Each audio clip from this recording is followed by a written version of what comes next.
ने आपने पढ़ा आईटी किसे कहते हैं, फिर आपने पढ़ा बिग डाटा किसे कहते हैं, सोशल मीडिया वाला मामला क्या है। घर जाके आपने जितना थोड़ा सा पढ़ा तो आपने पूरा का पूरा ही रिवाइज कर लिया पिछले दोनों सफ़े। हमने समझा ज़्यादा था लेकिन किताब से जो है वो बहुत ज़्यादा नहीं पढ़ा था। मैंने आपको बताया था कि किताब में ये चीज़ें बड़ी कम दी हुई हैं, जबकि असूलन इन चीज़ों के ऊपर अच्छी खासी वर्किंग होनी चाहिए।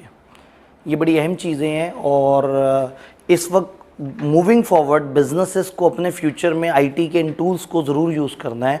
ख़ास तौर पे बिग डाटा और आर्टिफिशियल इंटेलिजेंस तो बहुत ज़बरदस्त चीज़ है। और मीनवाइल सोशल मीडिया पे लोगों का आने की वजह से सोशल मीडिया भी इम्पॉर्टेंट बनता जा रहा है। अब एक स्टेप आगे चलते हैं। बिजनेसेस आईटी को अपने जब सिस्टम में यूज़ करते हैं तो हम कहते हैं कि ये आईटी बेस्ड इंफॉर्मेशन सिस्टम है। गुज़िश्ता कल से रिलेटेड अगर कोई सवाल है तो बताएं। गुज़िश्ता कल से रिलेटेड कोई सवाल अगर है तो बताएं। किसी का कोई सवाल नहीं? इसमें को टेंशन तो नहीं लगेगा कि कम टाइम है। असल में वो टाइम सवालों समेत टाइम है। कल घर जाके नहीं पढ़ा, इधर नहीं पढ़ा, यही तो मसला है। असल में आपको उतना दिखता नहीं है ना। असल में वो आई के अपने जुल्म किया है, वो बड़े इंपॉर्टेंट फिनोमेना हैं। जैसे आज भी जो हम देखेंगे ना, किताब में चंद लाइंस हैं और पेपर में ऐसा सिनेरियो आया था कि जिसको लॉजिक नहीं पता होगी वो फारिग हो जाएगा। तो इसलिए समझना ज़रूरी है। तो कल के फिनोमेना मेरे ख्याल में एमएफए के अंदर सबसे ज़रूरी बात अगर किसी को बताने वाली है तो वो कल का लेक्चर था। अगर बिजनेस पॉइंट ऑफ व्यू से बात करें, if we are making you managerial analyst या बिजनेस एनालिस्ट या फाइनेंशियल एनालिस्ट, तो एमएफए मैनेजरियल और फाइनेंशियल एनालिसिस अगर कर रहा है या एनालिस्ट बन रहा है तो टेक्निकली बिजनेस एनालिसिस में मूविंग फॉरवर्ड हर बिजनेस के लिए आर्टिफिशियल इंटेलिजेंस, बिग डाटा और सोशल मीडिया, ये तीन चीज़ें अच्छी खासी रोल प्ले कर रही हैं। मैं मानता हूँ कि सोशल मीडिया पे आप जब जाते हैं तो फिर चीज़ें थोड़ी सी ओपन हो जाती हैं। वो पॉजिटिव नेगेटिव दोनों तरफ जा सकता है, क्योंकि सोशल मीडिया मेनली रेगुलेट होता है पब्लिक की तरफ से, और पब्लिक एट लार्ज अच्छे लोग नहीं होते हैं। तो जब एक मीडिया पब्लिक ने चलाना है ना, तो वो मीडिया फेक होगा, उसमें गलत न्यूज़ होंगी, उसमें बाजारी खबरें होंगी, उसमें पैसे दे के खबरें होंगी। जो चीज़ आप कंट्रोल कर सकते हैं वो आपका अपना इंटरनल आर्टिफिशियल इंटेलिजेंस सिस्टम है। जो आप कंट्रोल कर सकते हैं वो ये है कि आपको जो बिग डाटा मिला है आपने उसको कैसे एनालाइज करना है। तो बिग डाटा का एनालिसिस करना आना चाहिए और अपने आर्टिफिशियल सिस्टम्स को यूज़ करना चाहिए। अब जब भी हम आईटी को अपने इंफॉर्मेशन सिस्टम में यूज़ करते हैं, इंफॉर्मेशन सिस्टम क्या होगा? अगर आपसे पूछा जाए व्हाट इज़ इंफॉर्मेशन सिस्टम, किसी भी इदारे का इंफॉर्मेशन सिस्टम क्या है? जहाँ से इंफॉर्मेशन प्रोवाइड होती है। देखिए, हमारे पास जो फॉर्म्स का डेटाबेस आता होगा, हमारे पास हर खर्चे की डिटेल जाती होगी, हमने टीचर्स को कितने पैसे दिए, हमने एक्सपेंस पे कितने पैसे दिए, हमारे पास रेवेन्यूज़ कितने आए, हमारे कौन से कमरे में क्लास हुई है, हमारे टाइम टेबल्स, हमारी प्लानिंग, हमारे रूम के स्ट्रक्चर, ये सारी चीज़ें मिलके बेसिकली हमें क्या बता रही हैं? इन्फॉर्मेशन। एक ऐसा सिस्टम जो इन्फॉर्मेशन को इनपुट करता है, प्रोसेस करता है, आउटपुट करता है, स्टोर करता है और आपको डिफरेंट तरीके से बताता है कि चीज़ें कैसे चल रही हैं, ये कहलाता है इन्फॉर्मेशन सिस्टम। तो इदारे का कोई भी ऐसा निज़ाम, ये मैनुअल भी हो सकता है, नादरा का पूरा सेटअप उनका इन्फॉर्मेशन सिस्टम है। इलेक्शन कमीशन ऑफ पाकिस्तान के पास जो रिकॉर्ड हैं, वोटर्स की डिटेल, हलकों की डिटेल, कौन से हलके में कौन लोग आएंगे, कितने वोट पड़े, क्या हुआ, किस तरह से हुआ, इसको क्या कहेंगे? Information system. तो इन्फॉर्मेशन सिस्टम फिजिकल भी हो सकता है और इलेक्ट्रॉनिक भी हो सकता है। हम चूंकि आईटी का चैप्टर पढ़ रहे हैं तो आईटी का चैप्टर बताता है आईटी बेस्ड इंफॉर्मेशन सिस्टम के बारे में कि आईटी बेस्ड इंफॉर्मेशन सिस्टम क्या है और किस तरह से काम करता है। IT based information system, IT based, in information systems में आईटी लेके आएंगे तो क्या होगा, टेक्नोलॉजी लेके आएंगे तो क्या होगा। ये गालबन ये बंद हो गया होगा, ऑन कर दिए, ठीक है। आईटी बेस्ड इंफॉर्मेशन सिस्टम, किसी भी इंफॉर्मेशन सिस्टम में आईटी लेके आए तो क्या होगा। फॉर एग्जांपल एक तरीका है कि हम आपसे कहें आओ और कागज़ पे हमें फॉर्म जमा कराओ। एक तरीका ये है कि आप आए, हम आपके हाथ में टैब पकड़ा दें और आप टैब के ऊपर चीज़ें इनपुट कर रहे हो, तो अब हमारा इंफॉर्मेशन सिस्टम का जो इनपुट है वो आईटी बेस्ड हो गया। आप अगर मैं फॉर्म जमा कराएं उसके बाद फॉर्म को हम एक रजिस्टर पे बच्चों के नाम के सामने एंट्रियाँ लिखते जाएँ तो ये मैनुअल प्रोसेसिंग हो रही है। और अगर आप ही की इंफॉर्मेशन उठा के हम कंप्यूटराइज तरीके से प्रोसेस करें तो ये आईटी बेस्ड है। यानी कि इंफॉर्मेशन सिस्टम में जब आईटी आ जाएगी तो चीज़ें थोड़ी सी डिफरेंट हो जाएंगी, चीज़ें थोड़े से अलग एंगल से चलना शुरू हो जाएंगी। एक मिनट, ठीक है, तो चीज़ें थोड़े से अलग तरीके से प्रोसेस होना शुरू हो जाएंगी। तो आज हमने समझना है कि आईटी हमारे इंफॉर्मेशन सिस्टम्स में क्या रोल प्ले कर सकता है, इनपुट पे क्या कर सकता है, प्रोसेसिंग पे क्या कर सकता है, आउटपुट पे क्या कर सकता है। तो सबसे जो बेसिक सिस्टम है, सबसे जो छोटा सिस्टम है, सबसे एंट्री लेवल का जो सिस्टम है उसको हम कहते हैं टीपीएस, ट्रांजैक्शन प्रोसेसिंग सिस्टम। अब इन सब की इंग्लिश की तरफ आएंगे, लेकिन अगर हम स्टेप बाय स्टेप देखें तो टीपीएस, एमआईएस,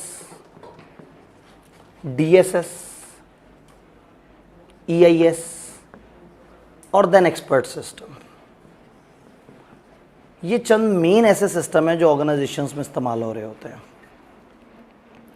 इन सबको जोड़ के जो फुल फ्लेज बड़ा सिस्टम बनता है वो ईआरपी बनता है। और अगेन मुझे हमेशा की तरह दुख है कि किताब ने ईआरपी के साथ बहुत जुल्म किया है। ये एक लाइन में बताने वाली बात नहीं थी, लेकिन चलें कोई बात नहीं, इतना बनता है, हम इसको कहीं और किसी और जगह पर ज़रा ज़्यादा बेहतर तरीके से पढ़ लेंगे इंशाल्लाह। Very good. भाई साहब की नोटिफिकेशन ऑफ नहीं हुई भी। तो अब अगर किसी भी जगह पर सिस्टम की एंट्री, सिस्टम में ट्रांजैक्शन एंटर हो रही है, सिस्टम में मैनेजमेंट हो रही है, तो ये अलग अलग सिस्टम्स आएंगे और ये अलग अलग सिस्टम काम करेंगे। मैं एग्जांपल लेता हूँ, एक क्रिकेट का मैच हो रहा है। क्रिकेट के मैच में बॉल बाय बॉल बहुत सारा डाटा कैप्चर हो रहा है। किस बॉलर ने बॉल कराई थी, किस बैट्समैन को बॉल कराई थी, वो बॉल किस किस्म की थी, वो फुल टॉस थी, ठप्पा खा के लगी, उस बॉल पे आउट हुआ, बॉल मिस हुई, बॉल पे स्कोर हुआ, पेस क्या था, बॉलर राइट हैंड था, लेफ्ट हैंड था, आप पिच के इस तरफ थे या पिच के उस तरफ थे। इतना सारा डाटा आ रहा होता है हर बॉल पे। तो टीपीएस एक ऐसा निज़ाम है जिसको हम कहते हैं ट्रांजैक्शन प्रोसेसिंग सिस्टम। ये निज़ाम तमाम होने वाली ट्रांजैक्शंस को रिकॉर्ड करता रहता है। इसमें सोचने की सलाहियत नहीं है, ये सिर्फ एंट्री है। आपको टैब दिया, आपने फॉर्म एंटर कर दिया। एक बंदे ने अकाउंट्स में डेबिट क्रेडिट की एंट्री कर दी, या एक बंदे ने लिखा इस बॉल पे इस बॉलर ने को इस बैट्समैन ने इतना स्कोर मारा। तो जो पहला वाला सिस्टम है ये बन जाएगा टीपीएस, ट्रांजैक्शन प्रोसेसिंग सिस्टम। दो एग्जांपल्स हम लेके चलते हैं, एक क्रिकेट मैच, एक अकाउंटिंग सिस्टम। एक तीसरी एग्जांपल भी हो सकती है, एक कॉलेज का निज़ाम। तो टीपीएस की एग्जांपल कॉलेज के निज़ाम में, कॉलेज में टीपीएस में क्या क्या जाएगा? आप लोगों की अटेंडेंस अगर किसी सिस्टम में एंटर हो रही है वो टीपीएस है। आपकी फ़ीस किसी सिस्टम में एंटर हो रही है वो टीपीएस है। आपके रोल नंबर, सीआरएन और आपकी एंट्री एडमिशन की डिटेल जो सिस्टम में एंटर हो रही है टीपीएस है। क्रिकेट के मैच में बॉल बाय बॉल जो एंट्री हो रही है वो टीपीएस है। फाइनेंशियल अकाउंटिंग सिस्टम में जो एंट्रियां हो रही हैं जिसके अंदर, वो क्या है? टीपीएस। तो टीपीएस है ऑपरेशनल लेवल का सिस्टम। ऑपरेशनल लेवल का आपको पता है 3 लेवल होते हैं, ऑपरेशनल, टेक्टिकल और स्ट्रेटेजिक। ऑपरेशनल लेवल पे वो लोग जो कि आप अगर किसी जगह से दुकान से चीज़ खरीद रहे हैं तो उनके पास सेल रिकॉर्ड हो रही है, किसी जगह पे एक्सपेंसेस रिकॉर्ड हो रहे हैं, तो एक ऐसा निज़ाम जिसमें सिर्फ एंट्रियाँ रिकॉर्ड हो रही हैं वो कहलाता है टीपीएस। ना ये सोचता है, ना ये समरीज बनाता है, ना इसका दिमाग है, ना ये एनालिसिस करता है, ना ये आपको मीनिंगफुल इन्फॉर्मेशन देता है। ये सिर्फ एक डेटाबेस बनाता है जिसमें एंट्रियाँ उठा उठा के हम फेंक रहे हैं। ये टीपीएस पहला टच पॉइंट होता है। जब भी इदारे में एंट्री होती है तो वो होती है टीपीएस के थ्रू, ट्रांजैक्शन प्रोसेसिंग सिस्टम। इस सिस्टम को कुछ नहीं आता सिवाय इसके कि ट्रांजैक्शंस पकड़ता जाता है। अब कॉलेज में डेली अटेंडेंस हो रही है, तो ट्रांजैक्शन प्रोसेसिंग सिस्टम ने क्या किया होगा, कॉलेज के मरकज़ी डेटाबेस में मुसलसल अटेंडेंस हर क्लास की डिटेल डाल दी होगी। जितनी भी क्लासें हैं उसमें जितनी भी अटेंडेंस हुई होगी सारी की डिटेल चली गई होगी कॉलेज के सिस्टम में। फाइनेंशियल सिस्टम में क्या होगा, जितनी भी एंट्री हैं वो सारी डेटाबेस में जा रही होंगी। क्रिकेट मैच में क्या होगा, जितनी भी बॉलों पे जितना भी स्कोर हो रहा है वो सब एक मरकज़ी सिस्टम में जा रहे हैं, एक डेटाबेस में जा रहे हैं। उसके बाद अगला सिस्टम आता है जो मैनेजमेंट लेवल पे होता है, टेक्टिकल लेवल पे। ये क्या करेगा, ये टीपीएस की तरफ से आई हुई एंट्रियों को पकड़ेगा और समराइज करके बताएगा। यानी कि हमने कहा कि टीपीएस में एंट्री रिकॉर्ड हुई, MIS TPS से इंफॉर्मेशन पकड़ेगा और उसको समराइज करके प्रेजेंट करेगा।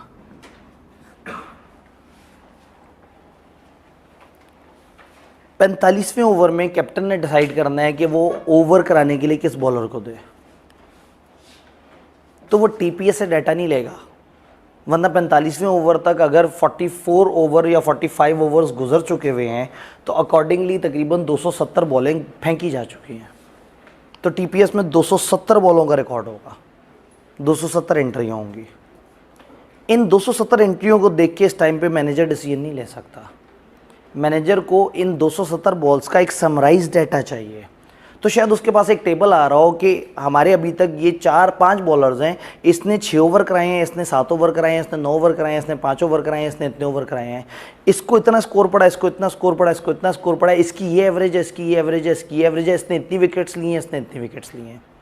ये जो समरी आई है ये कैसे बनी है? एंट्रियों के बेस पे। तो TPS सिर्फ इनपुट का सिस्टम था बस। TPS ने डाटा फेंके गया, फेंकने वाले दोबारा कई दफ़ा उसको एक्सट्रैक्ट भी नहीं कर पाते, बस एंट्रियाँ करी जा रहे होते हैं। MIS क्या करेगा? उन एंट्रियों को summarize, management information system MIS, ये उन डाटा को समराइज करेगा। पूरे दिन कॉलेज में इतनी सारी क्लासों में इतनी अटेंडेंसेज हुई, आई एम नॉट इंटरेस्टेड कि मैं देखूं कि मेरे सामने कोई एक शीट हो जिसमें 2,500-3 हज़ार बच्चों के अटेंडेंस की रिकॉर्ड आ रहे हो।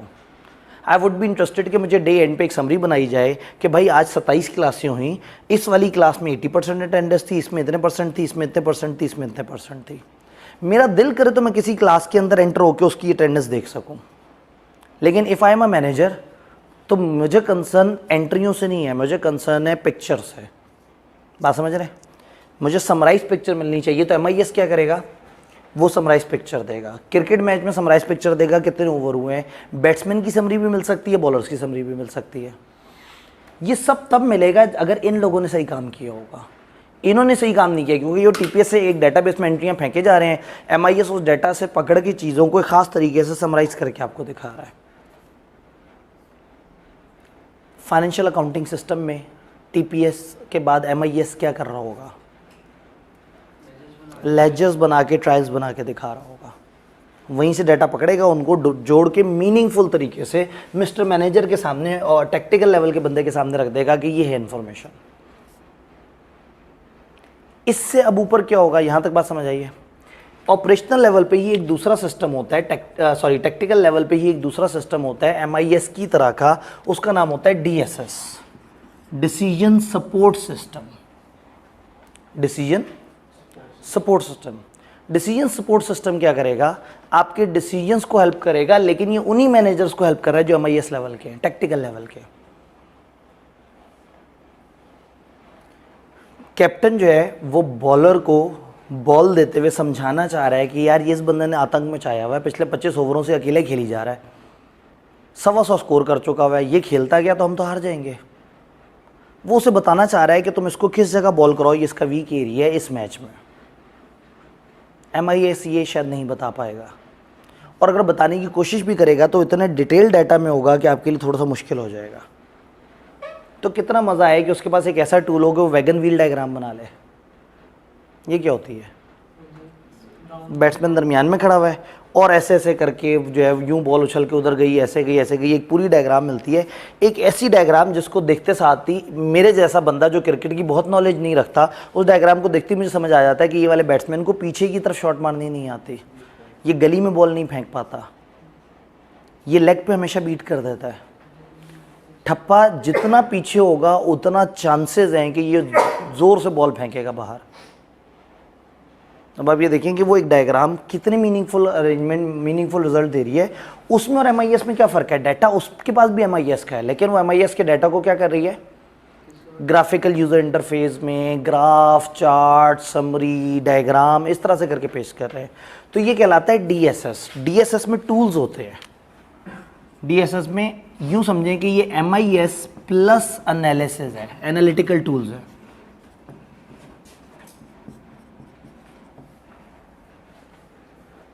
एक ऐसी समरी जो ना सिर्फ समरी है बल्कि मीनिंगफुल डाटा दे रही है, खूबसूरत डाटा दे रही है। और आप इसमें वीडियो गेम की तरह खेल सकते हैं। आपके पास डाटा आ गया, आपके पास लेफ्ट पे वेरिएबल आ रहे हैं, आपने बटन दबाया, ड्रॉप डाउन मेन्यू आ गया, कौन से बॉलर को देखना है, आपने कहा बॉलर नंबर ये, फिर अगला वो आएगा बैट्समैन कौन से वाले को देखना है, आपने कहा जी वाला बैट्समैन। तो वो उस बॉलर की उस बैट्समैन के साथ फेंकी गई जितनी भी गेंदें हैं उनको वैगन व्हील पे दिखा देगा। इसने कुछ अलग से डाटा कहीं से नहीं पकड़ा, डाटा इसने कहाँ से पकड़ा है, टीपीएस से ही पकड़ा है, जो सारा डाटाबेस में है। लेकिन इसमें एमआईएस की निस्बत थोड़े से टूल्स ज़्यादा मज़े के हैं। मैं देखना चाहता हूँ डे एंड पे कि कौन कौन सी ऐसी क्लासें हैं जिनकी 30% से नीचे अटेंडेंस रही है। मैं ये देखना चाहता हूँ कि कौन कौन सी क्लासों की 80% से ज़्यादा अटेंडेंस पिछले 5 दिन से लगातार आ रही है। मैं देखना चाह रहा हूँ कि कौन सी ऐसी क्लास है जिसमें अटेंडेंस कम है और वो इस वजह से भी कम है कि टीचर की भी अटेंडेंस बहुत ज़्यादा नहीं रहती। तो फिर क्या होगा, एक कागज़ पे ये सारी चीज़ें हो रही होंगी। फाइनेंशियल स्टेटमेंट्स वाले सिस्टम में ये क्या कर सकता है, डीएसएस।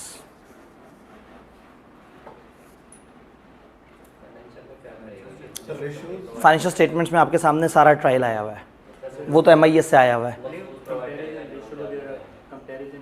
आप कंपैरिजन करना चाह रहे हैं, आप कह रहे हैं मुझे पिछले 3 ईयर्स का कंपैरिजन कर दो, वो कर देगा। रेशियो एनालिसिस, आपके सामने बटन बने हुए होंगे, आप कहेंगे जीपी रेशो, करंट रेशो, फलाना रेशो, आप करते जाएंगे, कुछ नया नहीं है। उसने वहीं से डाटा पकड़ के उसको ऐसे ऐसे घुमाना है और आपके सामने पेश कर देना है। पॉलिसीज़ के बारे में हम थोड़ा बहुत आइडिया ले सकते हैं, डिस्क्लोजर्स के बारे में आइडिया ले सकते हैं। यानी कि डीएसएस क्या करेगा, एमआईएस की तरह समरीज तो देगा, लेकिन एक तो ज़्यादा खूबसूरत ग्राफिक्स में देगा, दूसरा इसमें खेलने का ऑप्शन ज़्यादा है। ये इसको सेलेक्ट, उसको सेलेक्ट, ऐसे ऐसे ऐसे।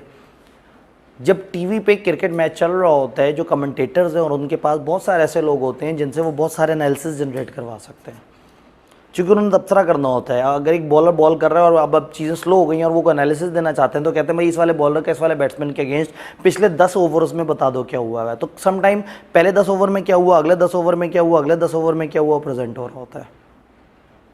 तो कॉलेज में मेरे पास बहुत मीनिंगफुल किस्म के डाटा और बहुत सारी अच्छी वीडियो गेम्स आ सकती हैं जिससे मैं देख सकूं कि क्या है। इवन मैं ये जज कर सकता हूं कि दोपहर की बाद की क्लासों में कम रश था या दोपहर से पहले की क्लासों में कम रश था। सैटरडे वाले दिन ज़्यादा लोग एब्सेंट थे या कौन से दिन ज़्यादा लोग एब्सेंट थे।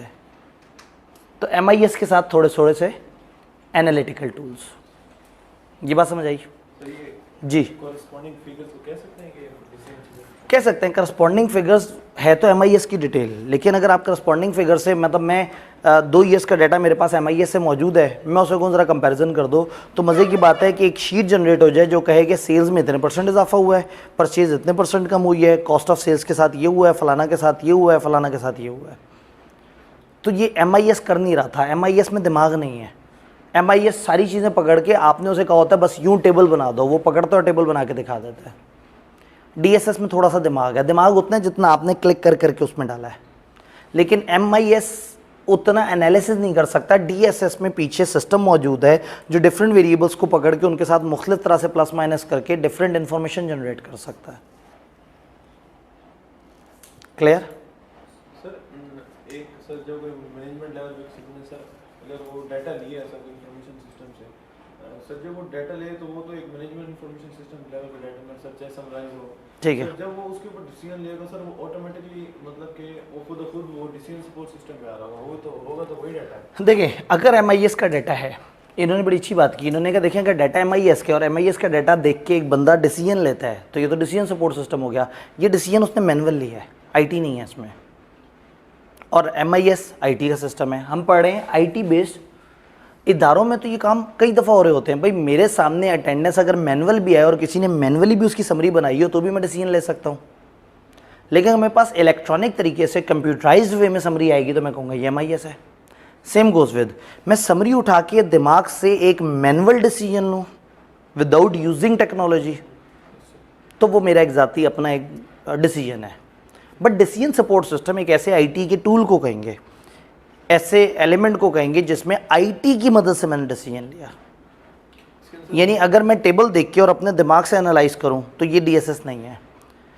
मैं टेबल देखूं और उसके बाद मैं ये क्लिक किया, ये क्लिक किया, ऐसे ऐसे करके 4-5 क्लिक और माउस शाउस की मूवमेंट की और मेरे सामने एक चीज़ आ गई, मैंने कहा हाँ अब समझ आया मुझे क्या करना चाहिए, तो ये है सर मींस यहाँ प्रोफेशनल जजमेंट होगी तो वहाँ इसको नहीं। हाँ, इसका मतलब ये है कि DSS बेसिकली प्रोफेशनल जजमेंट का अल्टरनेट है। मैं MIS से भी डिसीजन ले सकता हूँ, लेकिन MIS से डिसीजन लेने में मुझे दिक्कत ज़्यादा होगी। कितना ही अच्छा हो कि मेरा ही IT का सिस्टम मुझे थोड़ा और रिफाइन, थोड़ा और खूबसूरत तरीके से इन्फॉर्मेशन प्रोवाइड कर दे मेरे बताए गए वेरिएबल्स पे, रादर देन कि वो चीज़ सामने और मैं कैलकुलेटर पकड़ के ऐसे ऐसे इसको ऐसे डिवाइड करूँ, ऐसे हाँ अब गेम समझ आई है। तो उससे बेहतर है कि वो गेम मुझे सिस्टम ही समझा दे। सिस्टम को मैं अपनी ख्वाहिशात बताऊं कि मुझे किसको किससे कब डिवाइड करना है, किसकी किससे परसेंटेज चाहिए, तो वो मुझे सारे काम कर दे। वो करने के बाद मेरे पास इतनी रिफाइंड इन्फॉर्मेशन आ जाए कि मैं वो डिसीजन ले सकूं। सर वो जिस तरह हम वेरिएंस एनालिसिस में सर वो सेल से खेल रहे होते हैं, तो उसको इसके अंदर फिट कर सकते हैं। अब देखिए, वेरिएंस एनालिसिस आपने करना है। वेरिएंस एनालिसिस करते हुए आप कह सकते हैं मुझे एक्चुअल डाटा से कंपैरिजन दे दो, मुझे बजटेड डाटा से कंपैरिजन दे दो, मुझे स्टैंडर्ड डाटा से कंपैरिजन दे दो। डाटा तो उसके पास सारा है, एक्चुअल भी पड़ा हुआ है, स्टैंडर्ड भी पड़ा हुआ है, बजटेड भी पड़ा हुआ है, और वो सारे डाटा की समरी MIS दे भी रहा होगा। लेकिन DSS शायद आपसे कह रहा होगा आपने किस वाले को किस वाले से कंपेयर करना है। पिछले 3 महीने को पिछले 3 महीने के बजट से कंपेयर कर लो, पिछले 6 महीनों को पिछले 6 महीने के स्टैंडर्ड से कंपेयर कर लो। तो MIS में डाटा सारा दिख रहा है, लेकिन MIS उससे ज़्यादा आपको कंप्यूटर के ऊपर ऑप्शन नहीं दे रहा कि आप प्लस माइनस खेल सको। DSS MIS का बड़ा भाई है, जो पढ़ा लिखा तो उतना ही है लेकिन ज़रा सियाना भी है।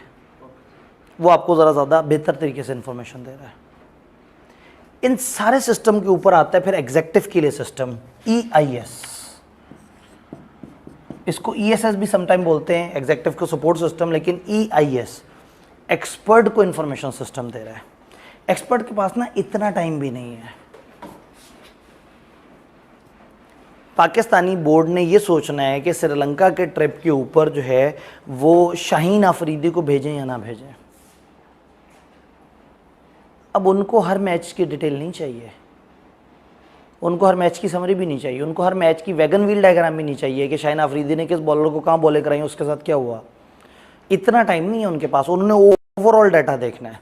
तो शायद ओवरऑल डाटा में वो उनके पास एक सिस्टम आ रहा हो, पाकिस्तान बामुकाबला बहुत सारे, तो वो सिलेक्ट करें कि वो सिलेक्ट करें श्रीलंका पे डबल क्लिक करें तो आए जी आज तक पाकिस्तान ने श्रीलंका के साथ 957 मैच खेले हैं।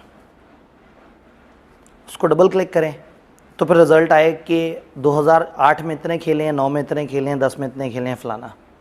अच्छा, लास्ट 3 ईयर्स को टिक करें, वो लास्ट 3 ईयर्स ओपन हो जाए। फिर उस लास्ट 3 ईयर्स में वो कहें कि जी बॉलर्स के स्टैट बताएं, तो ये आ रहा हो कि लास्ट 3 ईयर्स में फास्ट बॉलर्स ने जो विकेटें ली हैं वो 80% हैं, और जो स्लो बॉलर्स हैं, स्पिन बॉलर्स हैं, उन्होंने विकेट्स लिए हैं 20%। तो गेम समझ आ जाए कि श्रीलंका की पिचेस पे श्रीलंका के खिलाफ पाकिस्तान जब एक्ट करता है तो फास्ट बॉलर ज़्यादा कामयाब है। तो ठीक है, अब हम इस तरह के बॉलर को फिर मज़ीद उसको ड्रिल डाउन करना चाहें तो वो देख सकते हैं कि कौन सी पेस का बॉलर ज़्यादा कामयाब है श्रीलंका की पिचेस पे। हर मुल्क की पिचेस की अपने डायनामिक्स होते हैं, हर मुल्क के साथ आपके मुल्क के लोगों का कंफर्ट लेवल होता है। कुछ बड़ी स्ट्रॉन्ग टीम्स होती हैं जैसे न्यूजीलैंड, लेकिन पाकिस्तान को बचपन से न्यूजीलैंड से टेंशन नहीं हुई। एक नेचुरल ऑस्ट्रेलिया से हमेशा डरते हैं, इंडिया से बड़े मैच में खामखा की फोबिया में आ जाते हैं। एक पैटर्न होता है, वो पैटर्न अगर थ्रू आउट चल रहा है तो वो रिवील होगा आपके इंफॉर्मेशन सिस्टम के अंदर भी। EIS एग्जेक्टिव का वो इंफॉर्मेशन सिस्टम है जो डाटा उठा रहा है TPS MIS वालों से और उसको एग्जेक्टिव्स को समराइज करके दे रहा है। फॉर एग्जांपल, मेरे सामने एक बड़ा आला सा सिस्टम हो, मैं अब ख्वाब देखें आप, मेरे सामने एक आला सा सिस्टम हो जिसमें लिखा आ रहा हो कि आब्दी साहब इस वाले सेशन आपको जो है वो 17 लाख का लॉस है। मगर यार ये तो बड़ा जुल्म है। डबल क्लिक किया 7 प्रोडक्ट्स आ गई। ये वाली प्रोडक्ट जो है फॉर एग्ज़ाम्पल जो SBI है यहाँ 67 लाख का लॉस है। अच्छा, जो CMADZ है वहाँ पे 50,000 का लॉस है। जो CNOTS टेस्टिंग है वहाँ पे 3 लाख का प्रॉफिट है। जो नियर पियर है वहाँ पे 23 लाख का प्रॉफिट है। जो फलाना है वहाँ पे इस तरह से है, फलाना पे इस तरह से। तो गेम समझ आएगी कि हाँ ठीक है यार ये नियर पियर अच्छा चल रहा है, इस पे दिमाग नहीं लगाते। ये MADZ 50,000 का लॉस, यार थोड़ी सी एफर्ट करके इसको तो ब्रेक इवन तक पहुँचाए ना कम अज़ कम। उसको डबल क्लिक करूँगा, ओपन करूँगा तो पता लगेगा उसमें रेवेन्यूज़ कितने, खर्चे कितने।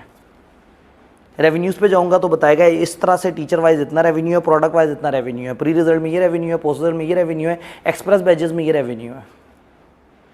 ये खर्चों का ब्रेकअप है। अब अगर मुझे इस लेवल पे इन्फॉर्मेशन मिल रही है कि पहले समराइज़ है और फिर मैं डबल क्लिक करता जाऊँ और इन्फॉर्मेशन खुलती जाए, तो कहीं ना कहीं मैं पहुंच जाऊंगा कि भाई ये जो ऑपरेशनल एक्सपेंस में ये वाला एक्सपेंस हम कम कर दें, ये प्रोडक्ट ब्रेक इवन पे आ जाएगी।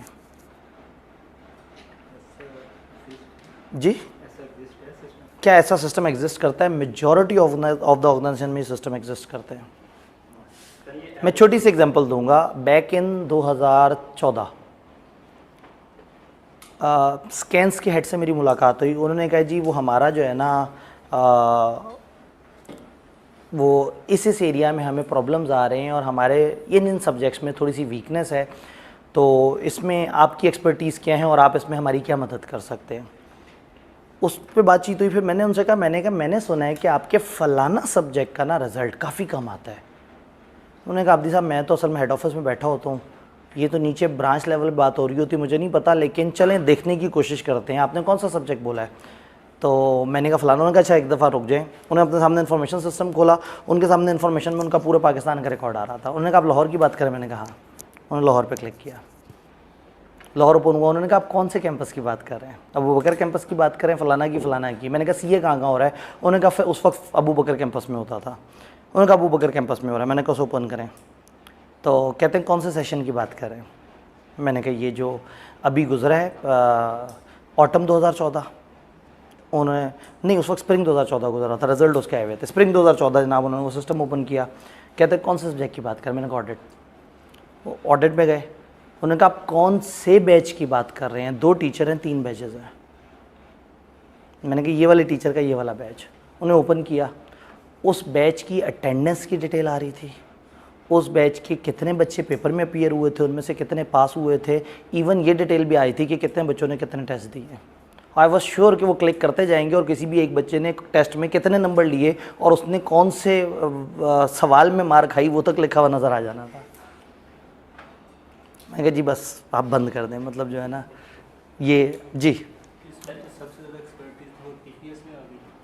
इसका मतलब क्या है? भाई ने बड़ी अच्छी बात की। उसका मतलब है गेम टीपीएस की है। जितना चौकस इन्फॉर्मेशन यहाँ होगी ना, जितना ज़्यादा इन्फॉर्मेशन यहाँ होगी, ये सारे सिस्टम मरहूने मिन्नत इस इन्फॉर्मेशन की। एक कॉन्सेप्ट होता है आईटी की ज़बान में, उसे कहते हैं GIGO।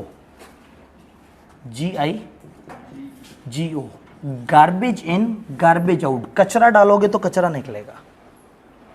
जब इनपुट कचरा हुआ होगा ना, तो आउटपुट भी कचरा ही होगा। जितना अच्छा इनपुट होगा उतना अच्छा आउटपुट होगा। दिस इज़ जस्ट लाइक आपके हर दिन की एफर्ट सही होगी तो आपके पूरे सेशन की एफर्ट सही होगी। अगर हर दिन कचरे में है ना, तो आप एंड ऑफ सेशन में बैठ के मत एक्सपेक्ट करें कि आज मैं तूफान मचा दूंगा, आज मैं आग लगा दूंगा। तो इनपुट्स पे डिपेंड कर रहा है। तो इसका मतलब है कि टीपीएस आप जगह जगह अवेलेबल कर दें और टीपीएस में हर बंदे को सारे टीएस सारे रिजल्ट उसमें सही से डालें, सारी अटेंडेंस वाले अटेंडेंस सही से डालें, सारे लोग बच्चों के रिकॉर्ड सही से डालें, उनकी फ़ीस सही से डालें, उनका फ़लाना सही से करें, उनका फ़लाना सही से करें। बात समझ रहे हैं? सर ये डीएसएस एवरेज देगा और ईआईएस टेक्निकल इंफॉर्मेशन देगा। जी, अब डीएसएस और ईआईएस में फ़र्क क्या है? ईआईएस है स्ट्रेटेजिक लेवल पे, strategic level. Owners, board of directors, board of trustees, ऊपर के लोग जब बैठ के देखेंगे तो उनको मिलेगा ईआईएस।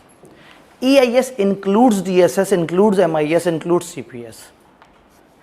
इसने एंट्रियां की हैं, इसने बहुत सारी समरियां बनाई हैं, इसने बहुत सारे एनालिसिस किए हैं। और ये वाले भाई साहब के सामने एक डैशबोर्ड है, ऐसे हम कहते हैं डैशबोर्ड। गाड़ी का डैशबोर्ड आपको सिर्फ काम की सामने इन्फॉर्मेशन दिखाता है, जबकि गाड़ी में तो 50,000 वेरिएबल्स चल रहे होते हैं। तो डैशबोर्ड आपको दिखाएगा उतनी इन्फॉर्मेशन जितनी काम की है, बाकी पे आप काम करेंगे। आप जितना ड्रिल डाउन करना चाहते हैं ड्रिल डाउन कर सकते हैं। Consider a company, group of companies, वो देखते हैं हमारे पूरे साल के क्या फाइनेंशियल्स हैं कंसोलिडेटेड। फिर वो कहते हैं हमारी फलाना सब्सिडी में क्या हो रहा है, सब्सिडी पे जाते हैं, उस सब्सिडी की सेल्स के साथ क्या हुआ, परचेजेस के साथ क्या हुआ, पीछे कहीं ना कहीं एमआईएस में डाटा वगैरह फिट है, लेकिन उसको एग्जैक्टिव इन्फॉर्मेशन सिस्टम में नज़र आ रहा है कि हमारा एशिया ज़्यादा तरक्की कर रहा है या यूरोप ज़्यादा तरक्की कर रहा है। एशिया ज़्यादा तरक्की कर रहा है तो एशिया में कौन सा मुल्क ज़्यादा तरक्की कर रहा है, कौन से मुल्क में कौन सी सब्सिडी ज़्यादा तरक्की कर रही है, कौन सी सब्सिडी की कितनी सेल है, उसकी क्या एक्सपेंस है, उसके क्या मामला हैं, वो ड्रिल डाउन करते जाएंगे। तो एग्जेक्टिव इन्फॉर्मेशन सिस्टम आपको देगा executive summary, but an ability कि आप जितना नीचे तक जाना चाहें ओपन कर करके आप उतने नीचे तक जा सकते हैं। तो क्रिकेट के मैच में उन्होंने अगर एक ये तक डिसाइड करना है कि उन्होंने फास्ट बॉलर ज़्यादा लेके जाने हैं या स्पिन बॉलर ज़्यादा लेके जाने हैं, वो EIS की मदद से जब बड़े लोग सेलेक्टर्स बैठेंगे तो वहाँ से वो करते करते पहुँच जाएंगे। मैच लेवल पे शायद कमेंटेटर के पास जो वो हो रहा होगा वो मैनेजरियल लेवल का काम है। ये डाटा फाइनेंशियल डाटा की तो समझ आ रही है, ठीक। आप मैच के कह रहे हैं, दूसरे वो फैक्टर दूसरे होते हैं, क्योंकि बाज़ दफ़ा जो फैक्टर होते हैं उसकी स्ट्रेंथ किसी मैच में वीक हो सकती है। ये बिल्कुल सही कह रहे हैं। देखिए क्रिकेट मैच फाइनेंशियल चीज़ों की तरह से नहीं चलता, लेकिन क्रिकेट मैच में इन्होंने कहा जी ये हो सकता है एक बॉलर किसी खास हालात में बुरा परफॉर्म करे, वो बुरा परफॉर्म करेगा एक मैच में, हम देख रहे हैं ऊपर से उस बॉलर ने आज तक 150 मैच खेले हैं, उन 150 में से जो पाकिस्तान में खेले उसमें अच्छा परफॉर्म किया, जो पाकिस्तान से बाहर खेले उसमें बुरा परफॉर्म किया। पाकिस्तान से बाहर इंडिया में सबसे बुरा परफॉर्म किया, श्रीलंका में थोड़ा सा बेहतर परफॉर्म किया, श्रीलंका की वो वाली के पिच पे गंदा परफॉर्म किया और वो वाली पिच पे हमेशा अच्छा परफॉर्म किया। डाटा बड़ा कुछ करता है, this is the game of big data. जितने ज़्यादा वेरिएबल्स आप रिकॉर्ड करके बैठे होंगे ना, उतना ही खूबसूरत डाटा क्यूमुलेट होगा और उतने ही बेहतर तरीके से आप एनालाइज कर सकते हैं कि आपको क्या करना चाहिए। तो जितना अच्छा डाटा उतना अच्छा एनालिसिस। तो ये IT based information system basically input level का ये, मैनेजमेंट लेवल का ये, एग्जेक्टिव लेवल का, डिसीजन मेकिंग का ये। देन ERP है। ERP बेसिकली सबको एक जगह जोड़ने को कहते हैं। एंटरप्राइज वाइज रिसोर्स प्लानिंग होती है, इसको एंटिटी रिसोर्स प्लानिंग या एंटरप्राइज रिसोर्स प्लानिंग भी कहते हैं। एक मास्टर सिस्टम जिसमें आपकी HR की सारी इन्फॉर्मेशन आ रही हो, आपकी सेल्स की सारी इन्फॉर्मेशन आ रही हो, आपके अकाउंट्स की सारी इन्फॉर्मेशन आ रही हो, यानी कि एक ऐसा बड़ा सिस्टम जो एक इदारे के बारे में सब कुछ जानता हो। आप ये तक देख सकें कि कौन कौन से सप्लायर से हमारे फड्डे हुए हैं पिछले 2 साल में। आप ये तक देख सकें कि इस साल हमें कितने एम्प्लॉइज़ छोड़ के गए और कितने नए आए हैं, हमारे एवरेज एम्प्लॉय की तनख्वाहें क्या चल रही हैं। जब एक ऑर्गेनाइजेशन में हर जगह हर डिपार्टमेंट अपना अपना डाटा इनपुट कर रहे हैं तो वाई नॉट इन सारे डाटा को क्यूमुलेट कर दिया जाए। तो ERP एक अप्रोच का नाम है, जिस अप्रोच के अंदर EIS, DSS, MIS और TPS नज़र आ रहे होंगे। टेक्निकली मैंने आपको जो सिस्टम बताया दैट वाज ERP, स्कैन वाला जो मैंने आपको बताया। क्यों? क्योंकि वो सारे यूनिट से कनेक्टेड था। अगर सिर्फ अटेंडेंस का सिस्टम होता तो शायद वो एक सादा सा एग्जेक्टिव इन्फॉर्मेशन सिस्टम होता, लेकिन उसमें अटेंडेंस, बच्चों का रिजल्ट, बच्चों की परफॉर्मेंस और बच्चों का इवन साथ साथ फीस और उसकी डिटेल्स भी आ रही थी। तो ERP एक ऐसा बड़ा इंटीग्रेटेड, सुपर इंटीग्रेटेड सिस्टम है जो बहुत सारे मास्टर सिस्टम्स को जोड़ता है, एक जगह पे इकट्ठा करता है। तो MCB के हेड ऑफिस में बैठ के MCB वालों को उनके सब कुछ पता लग सकता है। डिपॉजिट्स में क्या हो रहा है, एडवांसेस में क्या हो रहा है, कौन सी प्रोडक्ट में क्या हो रहा है, मुल्क से बाहर क्या हो रहा है, मुल्क के अंदर क्या हो रहा है, ब्रांचेस में क्या हो रहा है, ऑपरेशनल क्या इश्यूज़ हैं, लिटिगेशंस क्या चल रही हैं, परफॉर्मेंस क्या है, सोशल मीडिया पे क्या रिव्यूज़ हैं, वो सारा कुछ एक जगह।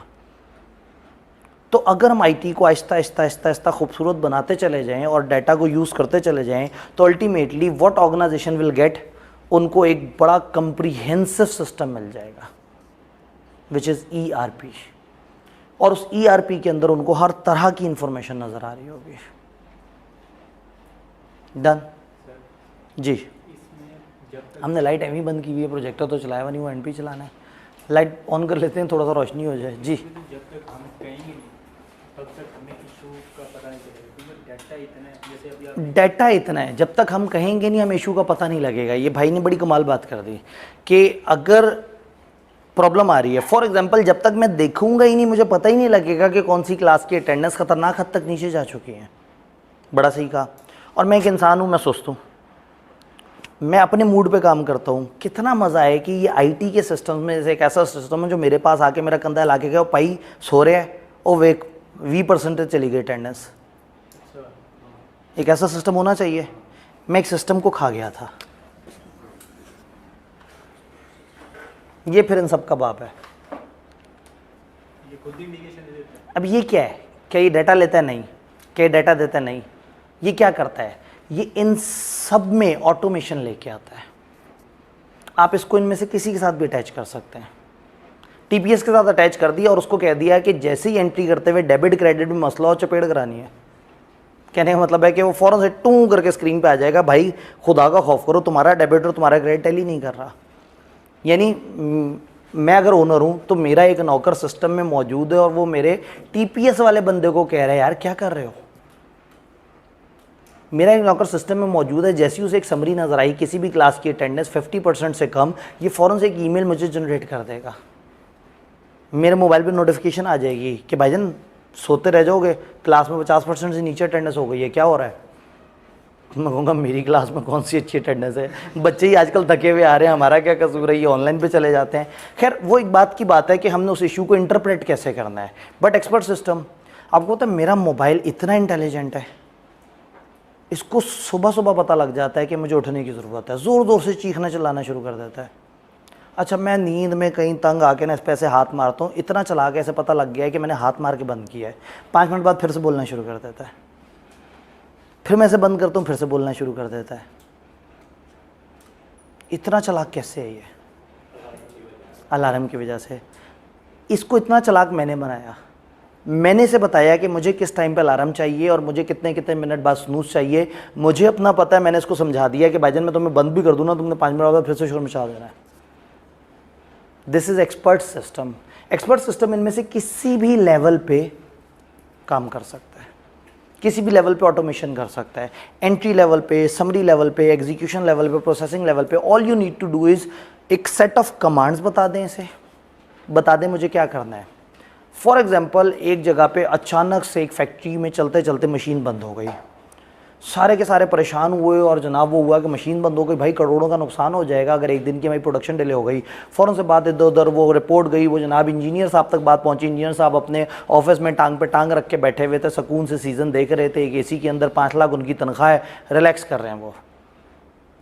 क्यों उनकी 5 लाख तनख्वाह है? क्योंकि वो जो 500 लोग नीचे परेशान बैठे हैं ना, उनको सोल्यूशन नहीं पता है, इसको पता है। उसको कहा सर जी मशीन बंद हो गई है। उसने आगे कहा हुआ क्या था? सर जी वो इस जगह से मशीन थोड़ी सी हीटअप हुई थी। उसने कहा अच्छा। उसने जाके देखा एक गेज 50 पे था, एक गेज 30 पे था, 30 वाले को 40 पे किया, 50 वाले को 45 पे किया, एक बटन दबाया और सुकून से जाके अपने सीज़न को वहीं से प्ले कर लिया। सारे परेशान, भाई वो इंजीनियर साहब पता नहीं क्या करके गए हैं, पता नहीं क्या होगा। 5 मिनट बाद मशीन चल पड़ी और सारा काम सही हो गया, क्योंकि उस इंजीनियर को अपने इतने अरसे के तजर्बे से पता है कि अगर ये वाली जगह हीटअप हो तो ये वाले गेज को यूँ कर दें और ये वाले गेज को यूँ कर दें तो चीज़ सेट हो जाती है। समटाइम एक कार मैकेनिक के पास जाते हैं, आप कहते हैं कार में बहुत बड़ा मसला है, वो नीचे घुस के ऐसे करेगी कि पुर्जे को यूं करके बाहर निकलता है, कहता है 2000 रुपये। तो आप कहते हैं भाई ये काम तो मैं भी कर लेता, तो कहते हैं कर लेते। ये काम, ये एक पुर्जे को हिला के यहाँ रखने पे 20 साल लगे हैं मेरे। वो क्यूमुलेटिव तजर्बा आया है। कितना मज़ा आया कि हम उस मैकेनिक से सारी इन्फॉर्मेशन उठा के एक मशीन को बताते हैं और गाड़ी उस मशीन के ऊपर जाए और मशीन उस गाड़ी को देखते ही समझ जाए कि इसमें वो वाला मसला है, वो उस पुर्जे को उठा के वहाँ कर दे और गाड़ी ठीक हो जाए। This is expert system. This actually is artificial intelligence. आप अपनी डिवाइसेस को खुद सिखाते हैं कि आपने किस डाटा के साथ क्या करना है। ये आज की बात नहीं है, बड़ी पुरानी है। मैं बचपन में वीडियो गेम्स खेलता था। वीडियो गेम में आप सेलेक्ट करते हैं कि हार्ड ऑप्शन या इजी ऑप्शन। तो मैं अगर फाइटिंग की गेम खेल रहा हूँ और मैंने कहा हार्ड, तो अगले बंदे ने जीने ही नहीं देना, हालांकि वो इंसान नहीं है, वो कंप्यूटर है। मैं इजी करूँगा तो मैं मुक्का मारूंगा, वो ब्लॉक भी नहीं करेगा, मुक्का खाएगा। लेकिन मैंने उसे हार्ड किया होगा तो मुक्का रोक के 4 घुसून भी कराएगा, क्योंकि उसको फीड है, उसको हर तरह के कम्बिनेशन फीड है। तुमने ब्लॉक कैसे करना है, तुम्हें टांग कैसे मारनी है, कम पावर हो तो क्या करना है, ज़्यादा पावर हो तो क्या करना है। ज़्यादा से ज़्यादा शायद 250 तरह की मूव्स होंगी जो पॉसिबल हैं, उसको वो सारी सिखा दी। और साथ में कह दिया अगर इजी हो तो तुमने इन 250 में से 20 को भूल जाना है, अगर मीडियम लेवल हो तो इन 250 में से इतने को यूँ कर लेना है। चेस, आप चेस खेल रहे हैं, आपने ऐसे करके घोड़े को 2.5 चाल पे रखा। अब अगली तरफ कंप्यूटर है जो बैठ के सारे पॉसिबल कम्बिनेशन का घोड़ा यहाँ है और उसके बाद मैं ऐसे करूँगा तो ये ऐसे ऐसे यूँ कर सकता है, उसके बाद ऐसे ऐसे यूँ भी हो सकता है। वो अगली 50 चालें सोच के आपको अगली चाल देगा अगर आपने उसे हार्ड लेवल पे रखा हुआ है। मीडियम लेवल पर रखा है तो अगली 20 चालें सोच लेगा। सॉफ्ट लेवल पे रखा हुआ है तो वो आपको कहीं ना कहीं अगली 2 चालें एक्सपेक्ट करेगा और आपने तीसरी चाल कर ली तो वो कन्फ्यूज़ होकर मार खा जाएगा, क्योंकि उस चेस के बोर्ड के ऊपर एक लिमिटेड नंबर ऑफ खाने हैं और लिमिटेड नंबर ऑफ करेक्टर्स हैं। तो ज़्यादा से ज़्यादा 1 मिलियन मूव्स होंगे। तो एक दफ़ा एक कंप्यूटर सिस्टम को 1 मिलियन मूव्स सिखा दें तो उसके बाद दुनिया भर में जितने मर्जी भी चेस खेल रहे हो, एक तरफ कंप्यूटर होगा, आगे 12 प्लेयर्स खेल रहे होंगे, वो 12 को हरा रहा होगा। लेकिन ये सिस्टम बनाने के लिए आपको क्या चाहिए? एक्सपर्ट। तो एक्सपर्ट सिस्टम एक्सपर्ट्स बनाते हैं। तो अब वो इंजीनियर क्या करेगा, इंजीनियर बहुत सारी चीज़ें सिस्टम को सिखाएगा, उससे वो इंजीनियर को सीज़न खेलते हुए कोई डिस्टर्ब नहीं करेगा। और जब मंथ के एंड पे अचानक से कोई बड़ा मैनेजर शिकायत करेगा बोर्ड ऑफ डायरेक्टर्स को कि इंजीनियर साहब तो कुछ काम नहीं करते, तो इंजीनियर के पास एक रिपोर्ट होगी जिसमें 20 सफ़े में लिखा आ रहा होगा कि 2 जून को हमारा वो वाला यूनिट हीटअप हुआ था, उसके इस गेज को हमने इस लेवल पे सेट किया, इस गेज को इस लेवल पे सेट किया, वो काम करना शुरू हो गया। 3 जून की रात को 11:39 पे ये वाला इशू आया था, जिस इशू की वजह से 5 मिनट की ये दिक्कत थी, उस दिक्कत के पीछे ये वेरिएबल्स थे, ये चीज़ ऐसे हुई, ये चीज़ ऐसे हुई। और बाय द एंड वो एक रिपोर्ट बना के कह देगा कि जी आपका अशरफ नामी बंदा अच्छा काम नहीं कर रहा, वो 2 दफ़ा मशीन के साथ पंगे कर चुका हुआ है और ये वाली मशीन को अब मेंटेनेंस की ज़रूरत हो गई है, इसमें अगर आपने ऑयल सही से नहीं डलवाया तो ये मशीन ख़राब हो जाएगी और 2 करोड़ का नुकसान हो जाएगा। तो फखरी अंदाज में बोर्ड ऑफ डायरेक्टर उस चापलूस मैनेजर को जिसने शिकायत की उसे देखेंगे, अब पता लगा क्यों इतने पैसे लेता है। This is the game of expert system कि आप एक्सपर्ट सिस्टम की मदद से बताएंगे क्या चल रहा है, किस तरह से चल रहा है। कि मैं जनाब क्लास में हूँ, आप कहें सर एक्सटर्नल कन्फर्मेशन जो है ना ये हम तैयार करें या ना करें। मैं कहूँ अच्छा, पिछले 22 अटैम्प्ट्स में 17 दफ़ा ये सवाल आया है, 6 दफ़ा सीधा सीधा रट्टा आया है, 5 दफ़ा इस तरह का सवाल आया है, 4 दफ़ा उसने टेबल बनाया और उस टेबल में से 2 दफ़ा का टेबल सैम्पलिंग के साथ मिलके होगा और 2 दफ़ा का टेबल इस तरह से होगा। अगर इस लेवल पे इन्फॉर्मेशन मैं आपको दूंगा तो आप कहेंगे यार पढ़ना तो आपने पहले भी नहीं था, अभी भी नहीं है, लेकिन आप कहेंगे यार टीचर बड़ा चौकस है यार, क्या बात कर दी है इसने। आप कहेंगे सर ये सेक्शन कमती लॉ का नहीं समझ आ रहा है। मैं कहूँगा भाई समझ आएगा कैसे। 2017 में जब 31 मई को हमारी सिटिंग SCCP वालों के साथ हुई थी तो इस सेक्शन के अंदर ये प्रॉब्लम था, उन्होंने बताया, उन्होंने नहीं रिजॉल्व किया। 1984 वाले ऑर्डिनेंस में ऐसे होता था और उससे पीछे ये सेक्शन ऐसे होता था, और अब इस सेक्शन का ये मतलब है, इसमें लिखा हुआ ये है लेकिन आपने समझना ये है और पेपर में ऐसे लिखना है।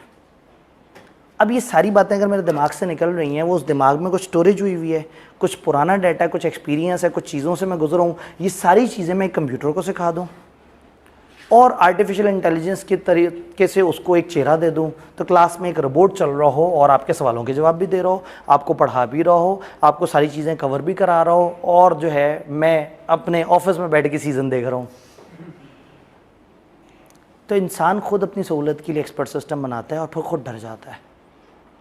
वो डरे ना डरे, नए आने वाले इंजीनियर्स, नए आने वाले टीचर्स घबरा जाते हैं कि भाई हमारे पल्ले क्या रह गया। टेक्निकली मैं इतनी मेहनत करके, इतने अरसे से इतनी एफर्ट करके, इतने बड़े बड़े कॉर्पोरेट लॉ समराइज कर करके, इतने अच्छे नोट्स बना के, पूरे पाकिस्तान में कॉर्पोरेट लॉ की किताब चल रही है, आज अचानक एक नया टीचर आए और पूरा कंपनीज एक्ट उठा के चैट GPT से कहे कि मुझे उसके नोट्स बना दो, बड़े प्यारे नोट्स बन जाएंगे। तब वही बात है कि मेरी 20 साल की एफर्ट साइड पे चली जाएगी और वो एक बंदा जो है वो अचानक से मार्केट में कंपेटिटिव पोजीशन पे आ जाएगा। लेकिन मज़े की बात है, उसे ये नहीं पता होगा ये समरी हुई कैसे है, उसे ये नहीं पता होगा कि इस सेक्शन की हिस्ट्री क्या है, उसे ये नहीं पता होगा ये वाला सवाल ICAP में कितनी दफ़ा आया है, उसे ये नहीं पता होगा कि भाई ये मॉर्गेज एंड चार्जेस का टॉपिक 4 अटेम्प्ट पहले सिलेबस में नहीं था। हो सकता है एक बच्चा कहे सर मॉर्गेज एंड चार्जेस में सिर्फ 5 सवाल है, 20 साल में छोड़ दें इसे, कहेगा हाँ 5 सवाल हैं तो ज़ाहिर ICAP कम पूछता होगा। उसे पता ही नहीं होगा कि ये 3 अटेम्प्ट पहले सिलेबस में डला है, उससे पहले 17 अटेम्प्ट तक सिलेबस में नहीं था, उससे पीछे की 5 अटेम्प्ट में फिर होता था। अब ये गेम है। एक्सपर्ट सिस्टम आपको रिप्लेस नहीं करेगा अगर आप आउटस्टैंडिंग एफर्ट कर दें, इस लेवल की एफर्ट कर दें कि वो मशीन परेशान हो जाए, लेकिन मेजॉरिटी लोग रिप्लेस हो जाएंगे, मेजॉरिटी ऑफ द लोगों की जॉब चली जाएगी। एक और काम हो सकता है जो उसको वही सारा डाटा उठा के दोबारा चैट GPT को भेज दे कि अब इसको ये करके दिया, हाँ उन नोट्स को दोबारा से री नोट्स बना दिया जाए। कहने का मतलब है कि आप ये चालाकी कर सकते हैं, लेकिन आपको ये नहीं पता कि 6 साल पहले ICAP क्या करता था। आपको ये नहीं पता कि एग्जामिनर, एक बच्चा कह रहा है सर किस तरह का सवाल आना है, और एक टीचर बता देता है यार ये 6 टॉपिक्स में से ना 4 में से आ जाना है सवाल, और 4 में से आ जाता है, क्योंकि वो एग्जामिनर को 11 साल से रीड कर रहा होता है। उसे पता होता है कि एग्जामिनर 5 साल पहले बदला है, उसका ये मिजाज है, जब उसके पास कम टाइम होता है तो वो इन टॉपिक्स में से सीधे सीधे पास पेपर के सवाल उठा के डाल देता है। जी इन्होंने का हो सकता है पेपर उसने बनाया हो। ICAP के सिस्टम में ऐसा पॉसिबल नहीं है। एक बंदा अगर एक्टिव टीचिंग में है तो वो पेपर नहीं बना सकता। ना हाँ ना चेक कर सकता है ना बना सकता है।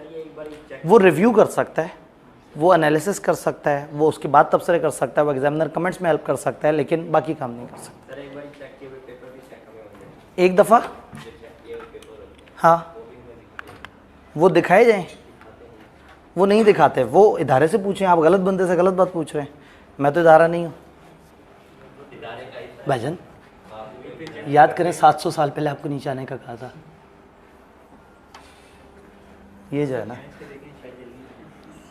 भाईजान कितना क्या था ये 19,000 20,000 पता नहीं, मुझे याद नहीं आ रहा, मेरे ख्याल में मैंने ही परचेज़ किया था ऐसे जाके, और मुझे ये था कि बड़े हॉल में ना एक शशके मशके वाली बड़ी स्क्रीन हो और वो बटन से नीचे आए, लेकिन ये नहीं अंदाज़ा था कि इतनी स्लो नीचे आएगी। ये 19,000 का मुझे लग रहा है कि शायद 19,000 का है। महंगी क्या चीज़ है? ये है जी महंगा, ये है कौन सा?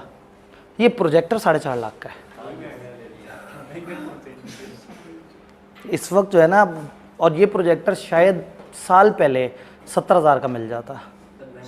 इतनी गेम बदली है, सारे इंतज़ार कर रहे थे कि मैं कॉलेज शुरू कर लूँ। अच्छा जी, जल्दी से देखते हैं, अब लाइट हम बंद कर सकते हैं। TPS system for processing routine transaction such as book keeping system, sales and order processing system, routine की डे टू डे ट्रांजैक्शंस वगैरह। अच्छा, आप बाहर के बच्चों से कह सकते हैं कि वो बस 4:05 तक ज़्यादा से ज़्यादा वेट करें और फिर कमरा उन्हें मिल जाएगा। MIS system for providing information mainly of routine nature to management for planning and controlling operation. System जो इन्फॉर्मेशन प्रोवाइड करे, ये तो डाटा डाल रहा है और ये इन्फॉर्मेशन प्रोवाइड कर रहा है जिससे वो प्लान और कंट्रोल कर सकें। Decision support system use by manager to help them to make decision of a more complex और unstructured nature. This will include a range of decision models such as forecasting model, statistical analysis, linear programming, फलाना फलाना। अब इन्होंने कहीं से search करके बस to the point मोटी मोटी डिस्क्रिप्शन डाली है, सर से उतारा है, लेकिन पेपर बनाते हुए ICAP आपको हो सकता है एक सिचुएशन दे कि ये 3-4 सिस्टम है, बताओ आपको पहचान में क्या आ रहे हैं कि इनमें से कौन सा है। तो इस चैप्टर में इन्होंने डाटा थोड़ा सा कम दिया है, लेकिन वो एक्सपेक्ट करते हैं कि लोगों को ज़्यादा पता हो, और चूंकि ये IT ओरिएंटेड है तो मैं भी कम डिटेल पे ज़्यादा टाइम लगा रहा हूँ। एग्जेक्टिव इंफॉर्मेशन सिस्टम एग्जेक्टिव्स को एक्सेस देते हैं समरी इंफॉर्मेशन की about a range of issues, और ऑल्सो वो ड्रिल डाउन कर सकें ग्रेटर डिटेल में इफ़ रिक्वायर्ड। ERP क्या है? Bringing together HR, operation, technology are becoming an integral part of business strategy. अल्हम्दुलिल्लाह नहीं बताया कि इस सिस्टम करता क्या है, बस अचानक से पता कर दिया कि आज के दौर में बड़ा ज़रूरी है कि हम सारी चीज़ों को इकट्ठा करें। Expert system, a system that is able to provide information, advice and recommendations on matter relating to specific area of expertise। तो इसलिए मुझे ज़रूरत महसूस हुई कि मैं इसको ख़त्म करके, क्योंकि इसको पढ़ने से कुछ नहीं समझ आना, आपको बता सकूं कि बेसिकली सिस्टम है क्या, किस तरह से काम करते हैं, और आपको उसके बारे में एक आइडिया हो जाए, ताकि पेपर में एक लॉजिकल सवाल आए तो आप उसको डिफ्रेंशिएट कर सकें। जल्दी जल्दी से आगे चलते हैं। अब ये जनरल बात है, IS strategic support, information system strategic support कैसे देगा? Quality of decision making depend करता है आपका इन्फॉर्मेशन मैनेजमेंट को किस लेवल की मिल रही है। Quality of service to customer भी डिपेंड करता है ट्रांजैक्शन की प्रोसेसिंग किस क्वालिटी की हो रही है। एंटिटी को इंश्योर करना चाहिए कि जो इन्फॉर्मेशन सिस्टम वो यूज़ कर रहे हैं वो सूटेबल हो और वो उनको लॉन्ग टर्म स्ट्रेटेजीज में हेल्प करे। बेटर IS सिस्टम एंटिटी को कंपेटिटिव एडवांटेज दे सकती है अपने राइवल्स के ऊपर। Task that would take years on PC would be completed in just hours on. जो सादा PC होता था उस पर ईयर्स में जो काम होता था, अब कंप्यूटर्स में वो चंद घंटों में काम हो जाता है। तो कहने का मतलब है ये चीज़ें आहिस्ता आहिस्ता बेहतर हुई हैं। Scientific research, simulation of earthquakes, ये सारी चीज़ें बहुत बेहतर हुई हैं। Businesses to put super computers to work by analyzing big data. Big data को एनालाइज करके सुपर कंप्यूटर्स पे काम पे लगा देते हैं और सुपर कंप्यूटर्स सेकेंड्स में ट्रांजेक्शन्स कर रहे होते हैं। इस सारे में जो चीज़ समझने वाली है दैट इज़ डाटा और इंफॉर्मेशन सिस्टम का आपस में क्या ताल्लुक है। ये जितना भी इंफॉर्मेशन सिस्टम है ये यूज़ क्या कर रहा है? डाटा। तो अब किताब यहाँ थोड़ी सी बोरिंग डिस्कशन करने लगी है डाटा के बारे में। ये बड़ा ही गलत इसकी ओरिएंटेशन है, लेकिन मैं इसे ख़राब नहीं करता ताकि यहाँ जिस तरह से क्लास चल रही है वैसे चलती रहे। Business collect a great deal of data, raw unrecognised fact जो उनको मूव स्टोर किया जा सकता है। एक अच्छे वेल डिज़ाइन IT सिस्टम्स और कंप्यूटर के थ्रू ये डाटा प्रोसेस हो सकता है into meaningful and useful information. वो कह रहे हैं कि बिजनेस में बहुत सारा डाटा होता है और ये सारे डाटा को प्रोसेस कैसे किया जाएगा? जब एक अच्छा सिस्टम होगा। बिजनेस इंफॉर्मेशन का एक फॉर्म डाटाबेस है। डाटाबेस जिसमें बहुत सारा डाटा मौजूद होता है। Using software called database management system you can quickly and easily enter, store, organize, select and retrieve data. अब वो कह रहे हैं वो जो इन्फॉर्मेशन सिस्टम जहाँ से डाटा उठा रहा है उस डाटा की कलेक्शन को क्या कहेंगे? डेटाबेस कहेंगे। कहने का मतलब है कि इंफॉर्मेशन सिस्टम में डाटा की बहुत ज़्यादा इंपॉर्टेंस है। Database is core of business information system है। फॉर एग्जांपल कस्टमर डेटाबेस में उनके नाम, एड्रेस और वो सारी चीज़ें होती हैं। मार्केटिंग वगैरह में होता है कि कौन कौन सी प्रोडक्ट्स अच्छी चल रही हैं। सेल्स के डाटा में होता है क्या क्या सेल्स चल रही है। ऑपरेशंस के डाटा में होता है कि कहाँ इन्वेंट्री, कहाँ चीज़ पड़ी हुई है। यानी कि इतने मैच्योर पढ़े लिखे लोगों को बता रहे हैं कि डाटा किसे कहते हैं। आपको जानने की ज़रूरत तो नहीं। आपको जो जानने की ज़रूरत है वो अगले 2 मिनट की है। That is data warehouse और डाटा मार्ट्स के बारे में आपको पता होना चाहिए। डाटा वेयर हाउस क्या है? जिसमें बहुत सारी डाटा बेसेस इकट्ठे होकर एक बड़ी डाटा बेस में, वेयर हाउस क्या होता है? गोदाम, जहाँ बहुत सारे तरह के डाटा बेसेस आप एक जगह इकट्ठा कर दें तो वो क्या कहलाएगा? Data warehouse. इसके साथ मैनेजर एक्सेस और शेयर कर सकते हैं डाटा पूरी एंटरप्राइज में, और बजाय इसके कि छोटी छोटी पीसेस ऑफ इंफॉर्मेशन हो, सारा डाटा एक जगह इकट्ठा हुआ और एक बड़ा डाटाबेस बन गया, तो इस बड़े डाटाबेस को क्या कहेंगे? Data warehouse. They can analyze data much faster than transaction processing system. Data warehouse में क्या होंगे? डाटा मार्ट्स होंगे। Special subset of data warehouse होंगे जो हर कोई पर्टिकुलर एरिया से डील करता होगा। एक ऑर्गेनाइजेशन की ईआरपी में जो डाटा वेयर हाउस होगा उसमें एक एचआर का डाटा मार्ट होगा, एक अकाउंट्स का डाटा मार्ट होगा, एक अटेंडेंस का डाटा मार्ट होगा, एक ऑपरेशंस का डाटा मार्ट होगा, एक इन्वेंट्री का डाटा मार्ट होगा। यानी हर एरिया का अपना जो डाटाबेस होगा वो डाटा मार्ट कहलाएगा। और ये सारे डाटाबेसेस जब इकट्ठे होंगे तो वेयर हाउस। तो डाटा वेयर हाउस बड़ा कॉन्सेप्ट है, उसके अंदर छोटे छोटे डाटाबेस, हर डाटाबेस जो अपने स्पेसिफिक एरिया को डील कर रहा है उसको क्या कहेंगे? Data mart. तो बस ये 2 टर्म्स उन्होंने बताई हैं। Companies use data warehouse to gather, secure and analyzing data for many purposes including customer relationship management, fraud detection और प्रोडक्ट लाइन एनालिसिस। ये डाटा वगैरह कंपनियां गैदर करती हैं, प्रोसेस करती हैं ताकि वो बहुत सारी चीज़ों को एनालाइज कर सकें, बहुत सारी चीज़ों को जज कर सकें। तो बड़ी ही स्ट्रेट फॉरवर्ड सी बातें लिखी हुई हैं। अगर आपको प्रोसेसिंग सिस्टम समझ आए हैं तो ये सारे प्रोसेसिंग सिस्टम बैकएंड पे क्या यूज़ कर रहे हैं? डाटा। और डाटा को यूज़ कर रहे हैं तो वो इंडिविजुअल लफ्ज़ डाटा है, बहुत सारा डाटा इकट्ठा कर देंगे तो डाटाबेस बन जाएगा। बहुत सारे डाटाबेस इकट्ठे कर देंगे तो डाटा वेयर हाउस बन जाएगा, जिसमें हर अकेला डाटाबेस क्या होगा? Data mart. तो आईटी क्या करता है? फिर मुख्तलिफ चीज़ों को मुख्तलिफ नाम दे देता है। यहाँ से इस चैप्टर में आगे रट्टे वाली बातें शुरू हो जाती हैं। यानी कि डाटा मार्ट और उसकी डिस्कशन के आगे जो है ना, इन्होंने आपको आईटी की सिक्योरिटी के ऊपर कुछ बातें रटवाने की कोशिश की है, सीधी सीधी सी बातें बताने की कोशिश की है। तो इस चैप्टर का जो लॉजिकल पोर्शन है वो हम लोगों ने डिस्कस कर लिया है, जिसमें कम लिखा हुआ है लेकिन जिसमें साइंस ज़्यादा है। अब जो हम पढ़ेंगे उसमें लिखा ज़्यादा होगा लेकिन साइंस कम होगी और सीधी सीधी सी बातें होंगी। तो अब आप लोगों ने पहला वाला यूनिट अब आपका कंप्लीट हो गया, जिसमें वो सारी डाटाबेस और वो सारी चीज़ें दिखाएं ज़रा।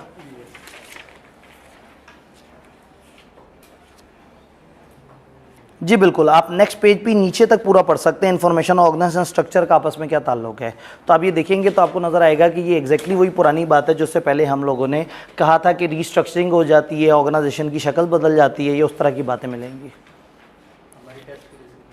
टेस्ट आपका नहीं होगा, हाँ मेट की डिस्कशन। आप पिछली क्लासों में नहीं थे, जो हमारी बातें हुई आपने नहीं सुनी? चलें आप उसकी वीडियो दोबारा सुनिएगा कि उसमें क्या बात हुई है। हाँ तो फिर मैंने क्या कहा था? मैंने कहा था कि अगर हम पिछले दिन डाटा कम, क्योंकि उसकी इंपॉर्टेंस ज़्यादा है, ज़्यादा पढ़ेंगे तो कवर करने के लिए फिर हम सैटरडे को उसकी डिस्कशन नहीं करेंगे मिड की, हम ये पढ़ लेंगे, तो मिड की डिस्कशन को नेक्स्ट वीक हम क्लास पे डाल देंगे। तो इसमें अब कन्फ्यूजन क्या है? नहीं, मैंने क्या एक दफ़ा भी कहा कि ईद के बाद जा रही है? तो आप खुद ही क्यों ऐसा सोच रहे हैं? ठीक है जी, तो इंशाल्लाह ताला मिलते हैं। अपना बहुत बहुत ख्याल रखिएगा, दवाइयाँ वक्त पे लेते रहिएगा। हाँ, अल्लाह हाफ़िज़।